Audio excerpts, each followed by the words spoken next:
Another application of derivatives or differentiation is finding the maxima and the minima of a function. So supposing this curve, the green curve here, represents the function or is a function y equals f of x. So we are able to identify here 7 points located on the curve. Point A, point B, point C, D, E, F, and G. So imagine that there is a car going through this curve. Just like when you're riding on a road that goes up and down. So if you notice, if you compare all the points here, B is the highest point and D is the highest point. So B would be called the maximum point and D would be called the minimum point. So again, B is the maximum point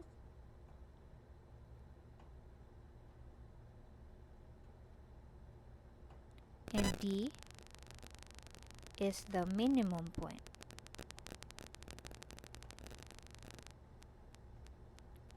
Now remember, in our previous discussions when we started our lesson about the applications of the derivatives, if we are given the function y equals f of x, then y prime or f prime of x, the derivative of the function, is simply equal to the slope of the tangent to the curve. And remember that the slope could be positive, could be 0, could be negative, or it could be undefined, or that there would be no slope. If the slope is positive, the sign of the slopes here tell us the position of our line, such that if the slope is positive, then the line is inclined to the right. If the slope is 0, the line would be horizontal. If the slope is negative, the line would be inclined to the left. And if there is no slope, then the line is vertical. So, if y prime is the slope of the tangent line, it means that in all of these points here on the curve, there is always a tangent to the curve. So let's consider at point A, or all the values from point A to point B. At values of x between A or B or including A, we can see that the tangent line would be in this position. It's always inclined to the right. So again, it's just like there is a car that's moving along this path. So in these points here, the tangent line is inclined to the right. So what would be the slope? M is positive. But at the top, at point B, which is the highest point, the slope would become horizontal. So it's just like the transition of all the tangent lines now, as all tangent lines here and these points here are inclined to the right, it will go horizontal at point B and then shift going downwards. So from B to C or between B and D, all the tangent lines and all of these points here will be now inclined to the left. So at point B, the tangent line is horizontal.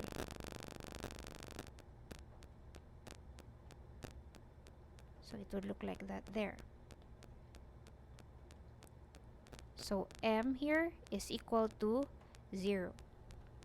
But then again, after point B, the car will suddenly go down, and the position of the tangent lines of all the curves, of all the points here will be now inclined to the left. So since it is inclined to the left, then the slope is m is negative. So it will be inclined to the left, all of the tangent lines here, and then when it reaches point D, which is the minimum point, the tangent line again will be horizontal.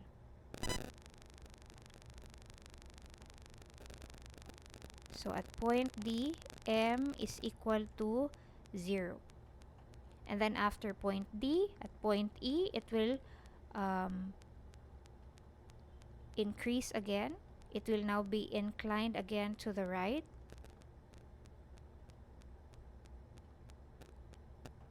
So the slope would be positive again. So m is positive.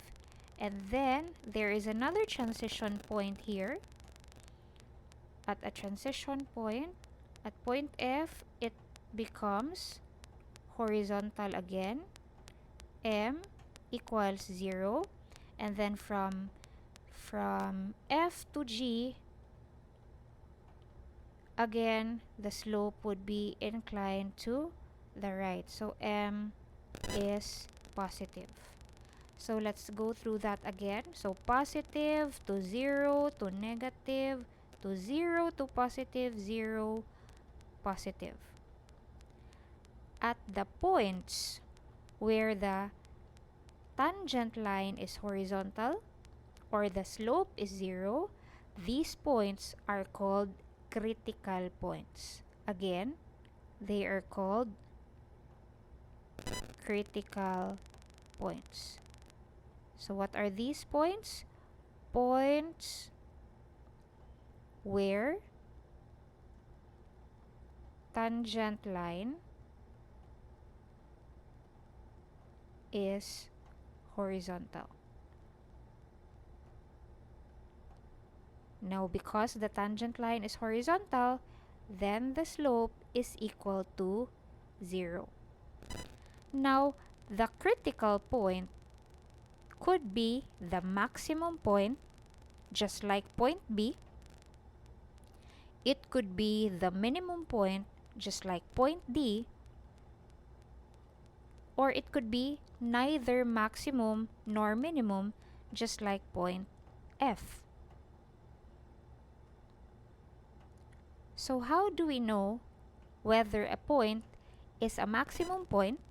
How do we know if a critical point is a maximum point, a minimum point, or neither of the two? If we look at the curve, we will be able to identify, of course, that B is the maximum just by looking at it, that it's really the highest point here, and D is the lowest point here, and F is neither of the two.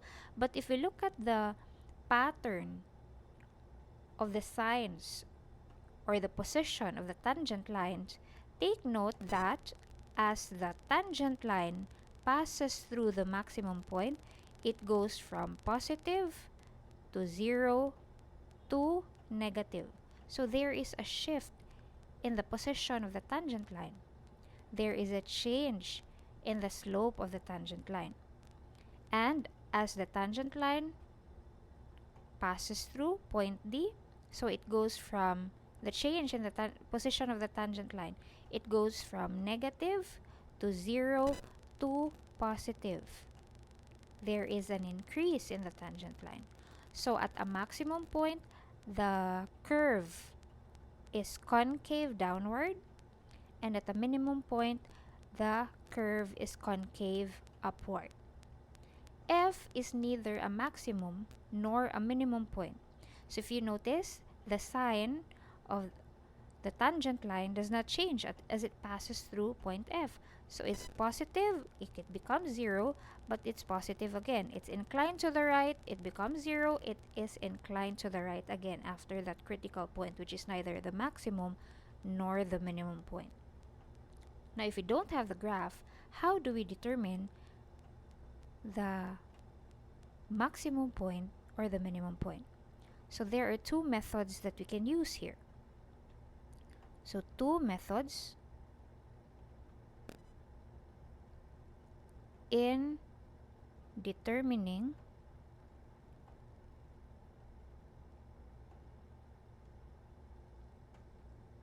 maximum and minimum points.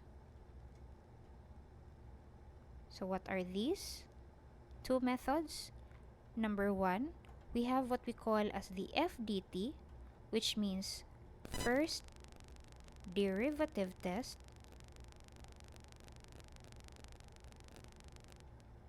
and second is the SDT, which is the second derivative test.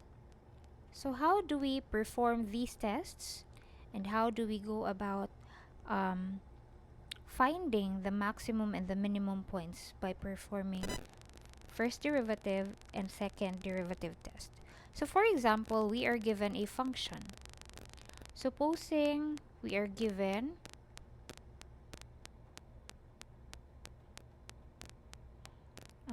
y equals x cubed minus 3x squared minus 9x plus 10.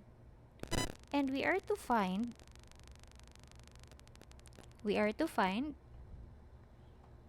letter A, the maximum point, letter B, the minimum point, and letter C, the point of inflection. So I haven't talked about the point of inflection yet, but as we go solving this problem, we'll be able to identify or learn what a point of inflection is. So again, we don't have a figure, we don't have the sketch of the graph of this function, but we are going to find the maximum point, the minimum point, and the point of inflection, or we're going to add that we are going to sketch the graph of the function.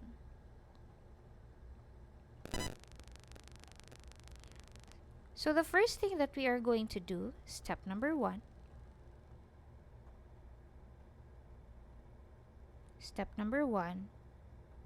is to differentiate. So differentiate. So if we're given y equals x cubed minus 3x squared minus 9x plus 10, then y prime is equal to 3x squared minus 6x minus 9. Or we can factor out 3. That would be x squared minus 2x minus 3. Okay, that is the first step. So please do not divide by 3. We cannot divide this by 3 and then cancel 3 out because this is not equal to 0. So that's just it. So step 1, differentiate. Step number 2 is to equate y prime to 0 and find the critical values. So what are these critical values? Now remember, we talked about a critical point earlier. What is a critical point? It is a point, no, on the curve. There could be many critical points on a curve. There could be only one critical point on a curve. There could be 2, there could be 3, there could be 4.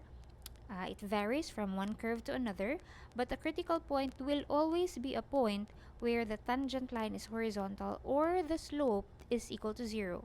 In other words, when the slope is equal to 0, then y prime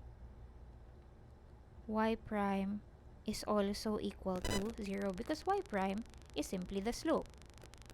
So, if this is a point, that's a critical point, then diba, a point has an abscissa and the ordinate. The abscissa of the critical point is the critical value. Okay, so this critical value, this is abscissa of critical point. Okay, so y prime equals 0. So 3 x squared minus 2x minus 3 equals 0 because it's now equated to 0, so we can divide the entire equation by 3, leaving behind x squared minus 2x minus 3 equals 0. So we can factor that out. X minus 3, x plus 1 equals 0. So we have two values of x sub 1 equals 3, and x sub 2 equals negative 1. So these are now our critical values.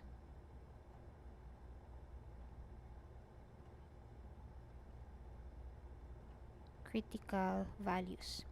Now what do we do with these critical values? We can now use this to, step number 3, perform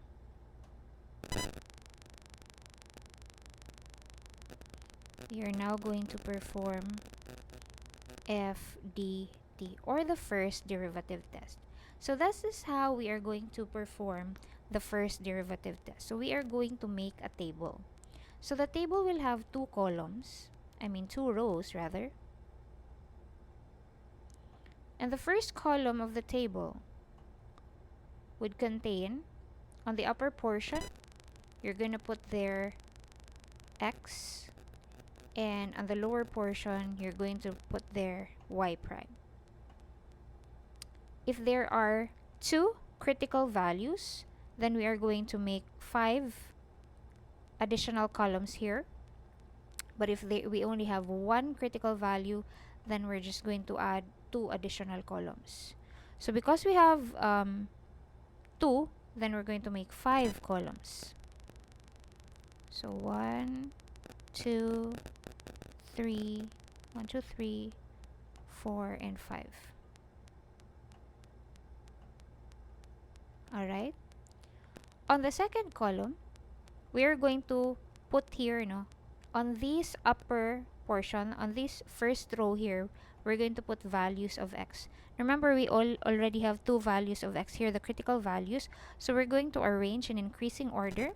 So the lesser number will be placed on the second column. So we're going to put there negative 1. And the greater number, we're going to put that on the third column. Okay? So of course, we're going to substitute this. So if this is the value of x, then what is y prime? So diba, we were able to solve for these values from this one when we set y prime equals 0. So when x is equal to negative 1, then y prime is equal to 0. And when x is equal to 3, then y prime is equal to 0. Alright? The next part is you're going to choose any value of x. So this value here, and this value here. These values that you're going to identify, it's really up to you what value you want to choose. These values are what we call as test values. Again, you choose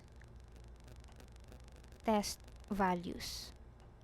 So what are these test values? So it should be within the range. So we put here, we arranged this in increasing order because we imagine the number line. Okay? So we are going to choose here any number, any value of x that would be less than negative 1. If you want to choose negative 100 or negative 35 or negative 348 over 75, it's really up to you. But let us just choose, let's choose negative 2. Okay? Between negative 1 and 3, class, if 0 is within that range, then I suggest that you always choose 0 because it would be very, very easy to substitute 0 to our y prime. So 0 is between negative 1 and 3. And a number that is greater than 3 is, of course, 4. So after that, we are going to solve for the value of y prime. If x is equal to negative 2, what is the value of y prime? So where is our y prime? It's here. So if x is equal to negative 2, what is the value of y prime? So let's solve. At x equals negative 2. So we're simply going to substitute y prime is equal to 3 times, let's just put this here on the lower portion, at x equals negative 2, y prime is equal to 3 times negative 2 squared minus 2 times negative 2 minus 3. So what is y prime equal to? That would be 4 plus 4, that's 8, minus 3, that is 5, times 3, that would be 15. So we're going to put here 15 on our table. Next is when x is equal to 0. So y prime is equal to 3 times 0 squared minus 2 times 0 minus 3. So this becomes 0 here. So what's left is negative 3. Negative 3 times 3, that would be negative 9. So we're going to put this value here. When x is 0, y is equal to negative 9. And lastly, if x is equal to 4, so y prime is equal to 3 times 4 squared minus 2 times 4 minus 3. So 4 squared is equal to 16 minus 2 times 4, which is 8. So 16 minus 8 is 8 minus 3, that is 5, times 3, that would still be positive 15. And we are going to put this value here on our table. So that would be 15. But actually, when we solve for these values, we are not after the values. We remember that this y prime here, this is the slope of the tangent line. Okay? So, looking at these values here, again, we are not after the values, we are just after the signs. So, we go from positive to 0, negative, 0, positive. Remember the position of the tangent lines earlier when we looked at the graph? So if the slope of the tangent line is positive, what would be the position of the tangent line? Diba? It is inclined to the right. And if the slope is equal to 0, what is the position of the tangent line? It is horizontal. If the tangent line has a slope na negative, then it is inclined to the left. And again, it goes to 0, so it becomes horizontal, and it goes positive again. So based on this, we can see that the curve is maximum at x equals negative 1. Diba? From here, you can also envision what the position of the curve would be. So our curve will look like this.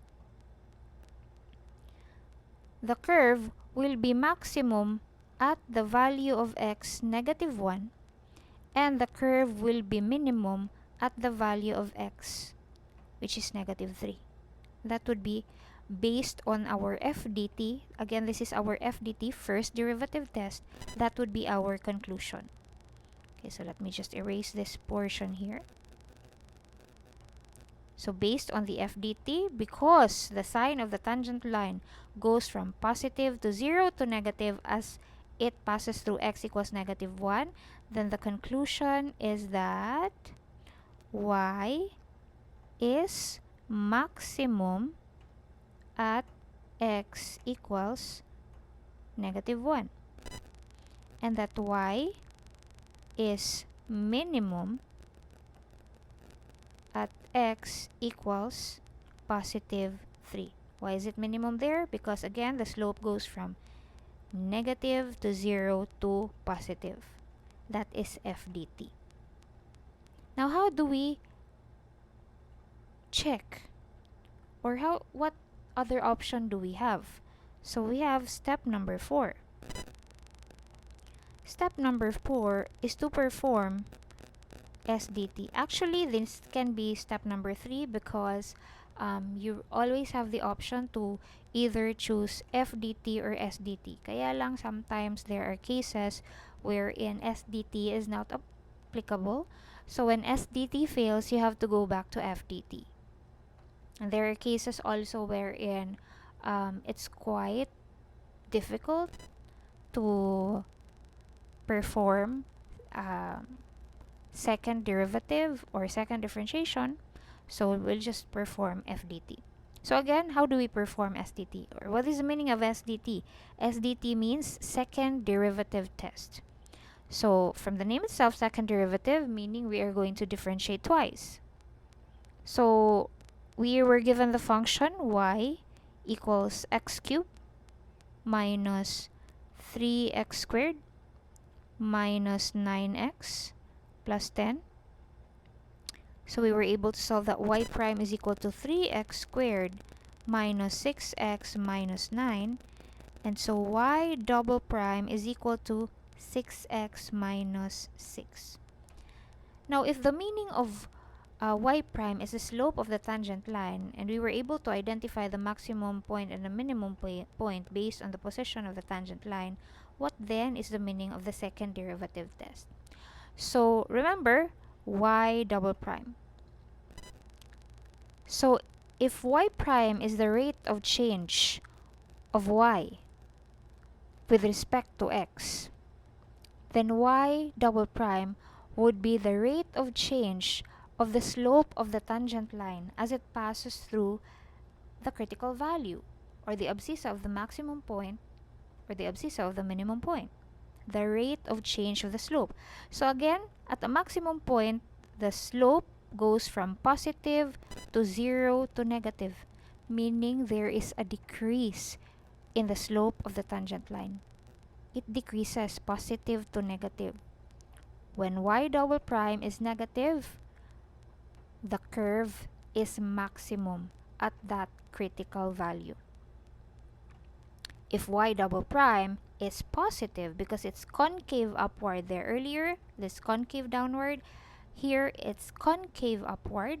If y double prime is greater than 0, because it goes from negative to 0 to positive, then the curve is minimum at that given critical value. So our critical values earlier were x equals negative 1 and x equals 3. So at x equals negative 1, what is y double prime? Y double prime is equal to 6 times negative 1 minus 6. Y double prime is negative 12. So, diba? Y double prime is less than 0. So, what's your conclusion there? Y is max at x equals negative 1. At that value of x, y prime or double prime is less than 0. So the curve here is concave downward. Again, it goes from positive to 0 to negative. So when x is equal to 3, then y double prime is equal to 6 times 3 minus 6. That would be 18 minus 6. That's positive 12. So what happens to y double prime? Y double prime is greater than 0. So therefore, our conclusion there is that y is minimum at x equals 3, which is the very same conclusion that we were able to arrive earlier using the FDT. So at the maximum point, the curve is concave downward, and at the minimum point, the curve is concave upward. Okay, that is step number 4. Step number 5 is to find the maximum and the minimum values. Okay, I'm just going to erase this here. Okay, so step number 5.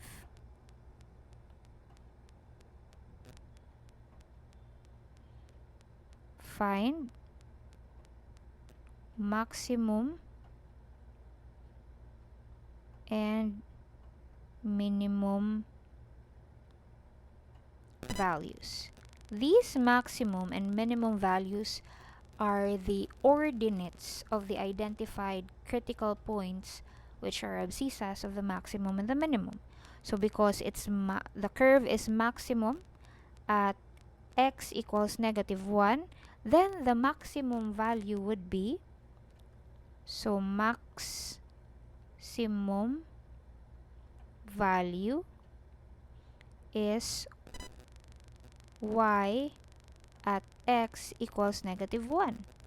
So y is equal to -1 cubed minus 3 times -1 squared minus 9 times -1 plus 10.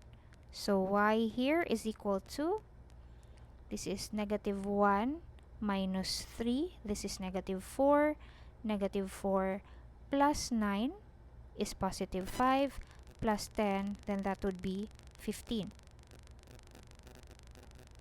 And then the minimum value,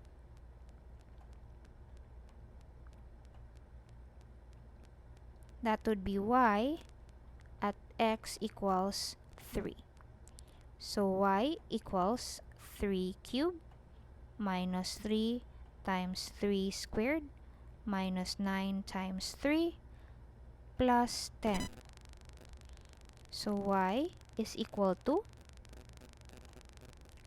this is 3 cubed, this is 27, minus this is 3 squared is 9 times 3, that's also 27. So this is cancelled. -9 times 3, that would be -27 plus 10, so that would be -17. So this is our minimum value, which would now lead us to step number 6. Step number 6 is to determine the maximum and minimum points. Actually, we're able to do that already because we already have our maximum and minimum values. So our maximum point, you're just going to, it's a point, so you're just going to give an ordered pair. So the maximum point is at x equals -1, and then the maximum value is +15. And then for the minimum point,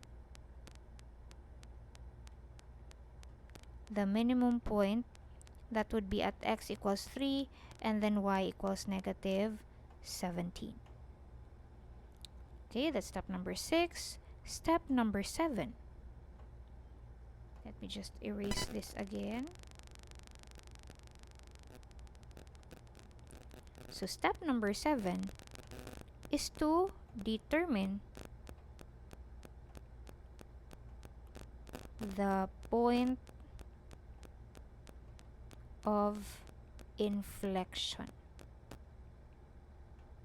Okay, point of inflection. So we were able to answer already letter A and letter B. Now we are finding the answer of letter C, which is for us to find the point of inflection. Now what is a point of inflection?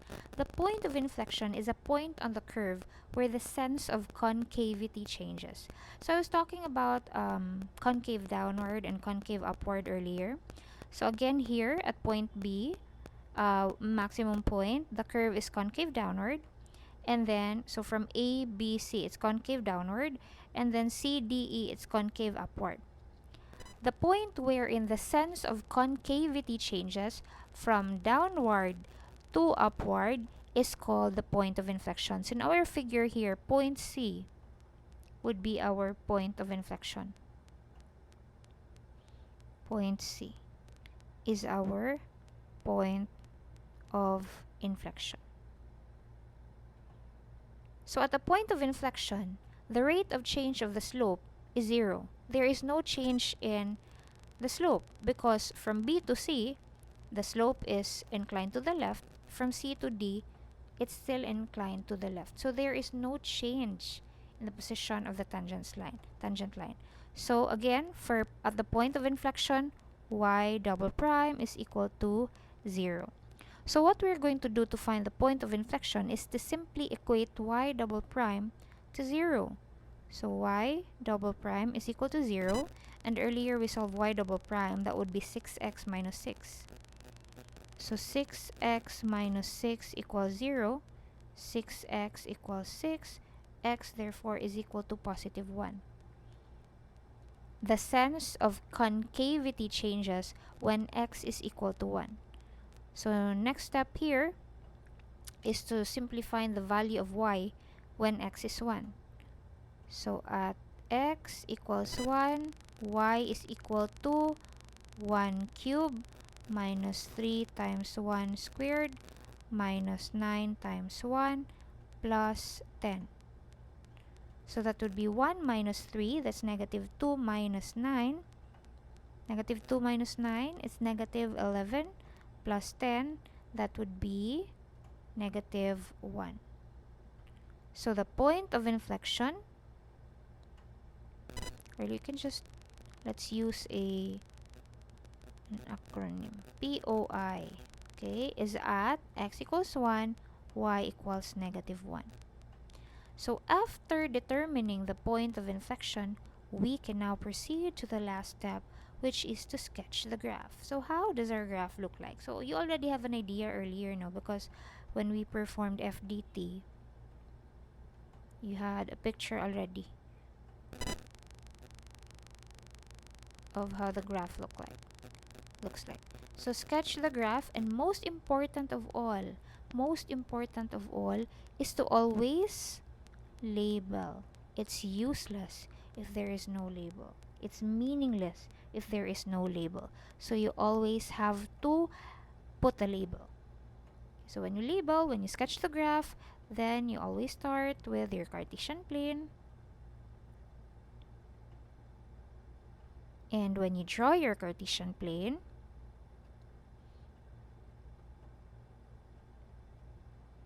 again, you always, okay, it's an arrow because there must be an arrow because it's a line. If it's not a line, then you don't put an arrow. If it's a line segment, then you don't put an arrow. So this is y and this is x. And then when you locate the points, you can just estimate. So negative 115, where is this located? This is in quadrant 3. So negative 115 would be probably somewhere here. Okay, you label that negative 115. And then 317, so it's probably somewhere here. 317, so this is our minimum, 3 negative 17 rather, that is our minimum point. And our point of inflection would be somewhere here. That would be 1, negative 1. And then you draw the curve. Remember, this is a curve and you are not connecting the dots. So don't draw like zigzag, zigzag. It must be a curve. Alright? So let's try to draw the curve. So you draw a curve as it passes through the maximum point, and then the sense of concavity changes as it passes through point 1, negative 1. Alright, so that is our curve. And what's our curve? So you label that this is y equals x cubed minus 3x squared minus 9x plus 10. So that is how to find the maxima and the minima. Step number 1, we differentiate. Step number 2, you equate y prime to 0 to get the critical points. Step number 3 is to perform the FDT. Step number 4 is to test using SDT, second derivative test. Next is to find the maximum and the minimum values. Then you determine the maximum and the minimum points.